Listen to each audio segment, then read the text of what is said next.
తెలుగు రాష్ట్రాల్లో లేడీ అఘోరి వివాదం హాట్ టాపిక్గా మారింది. గత కొన్ని నెలలుగా 2 రాష్ట్రాల్లో విస్తృత పర్యటనలు చేస్తూ లేడీ అఘోరి హల్చల్ చేస్తోంది.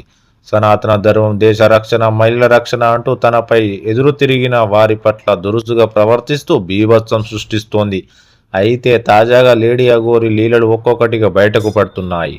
లేడీ అఘోరికి సంబంధించి ఓ షాకింగ్ మోసం తాజాగా వెలుగులోకి వచ్చింది. యోని పూజ చేస్తానని 10 లక్షలు తీసుకొని తనను మోసం చేసినట్లు రంగారెడ్డి జిల్లా శంకర్పల్లి మండలానికి చెందిన ఓ మహిళా పోలీసులను ఆశ్రయించింది.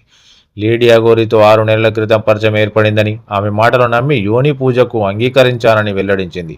ఆమె ఫిర్యాదు మేరకు లేడీ అఘోరిపై పోలీసులు కేసు నమోదు చేశారు. రంగారెడ్డి జిల్లా శంకర్పల్లి మండలంకు చెందిన lady producer lady Aghori Shiva, Vishnu, Brahma Atluri మోసాలను ఒక్కొక్కటిగా బయటపెట్టింది. లేడీ అఘోరితో 6 నెలల క్రితం పరిచయం అయినట్లు ఫిర్యాదులో తెలిపింది. పరిచయమైన 2 నెలల తర్వాత ప్రొద్దటూరులోని ప్రగతి రిసార్ట్కు డిన్నర్కు వచ్చిందని, అప్పటి నుంచి తరచుగా ఫోన్ చేస్తూ వ్యక్తిగత విషయాలను తెలుసుకునేదని తెలిపింది. ఒక్కసారి యోని పూజ చేస్తే అంతా మంచి జరుగుతుందని మాయమాటలు చెప్పి నమ్మించిందని ఆ మహిళా ప్రొడ్యూసర్ వెల్లడించింది.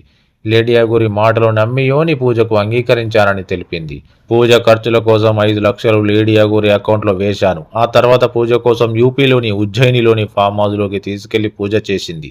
మరుసటి రోజు మరో 5 లక్షలు తన అకౌంట్లో వేయాలని, లేకపోతే పూజ విఫలమై కుటుంబం నాశనం అవుతుందని లేడీ అఘోరి భయపెట్టింది. అఘోరి మాటలకు భయపడిపోయి ఇంకో 5 లక్షలు అకౌంట్లో వేశాను అని పోలీసులకు ఇచ్చిన ఫిర్యాదులో బాధితురాలు పేర్కొంది.